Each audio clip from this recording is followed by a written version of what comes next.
Welcome to the tutorial video about crystal violet bleaching. And this is really interesting. Crystal violet is a chemical that over time goes from this purple color.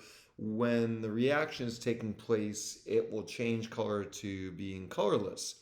So we're going to do a reaction where the color changes and we will check how fast the reaction happens by how quickly that color goes from purple down to colorless. So the question is, how does the concentration of the reactants affect the rate of a reaction? So if we can measure that reaction rate based on that color change, and we change how concentrated the reactants are, let's see how that changes the reaction. I'm just going to pick one of the hypotheses. You notice that your goal is to say if concentration is increased, what happens to reaction rate? Okay, I'll just pick one at random. And notice that we can pick from 5 different concentrations of the reactant. Let's just start with the first one. So you'll notice the procedure here. We're going to weigh out some crystal violet, put it into the beaker, make sure it's stirred in, measure carefully that crystal violet amount, add it to the reaction, and then we're going to watch the color change over time. See that little stirring bar in the bottom, making sure the reaction is stirred and consistent.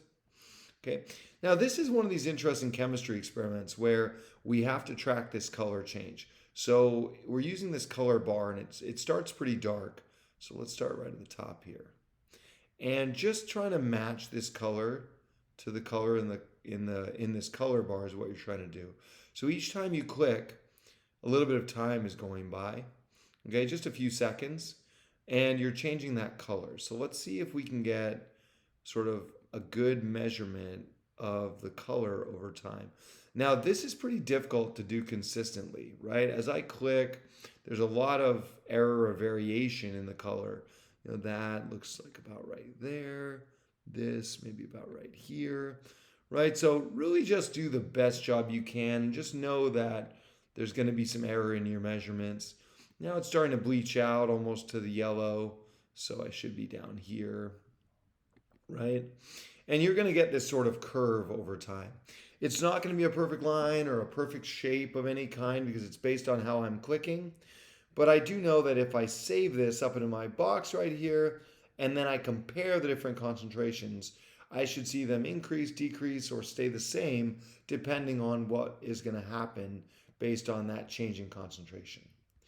So do all 5 of the concentrations available, compare the graphs, try to figure out how concentration reactions affects the rate of a reaction in this lab about crystal violet bleaching.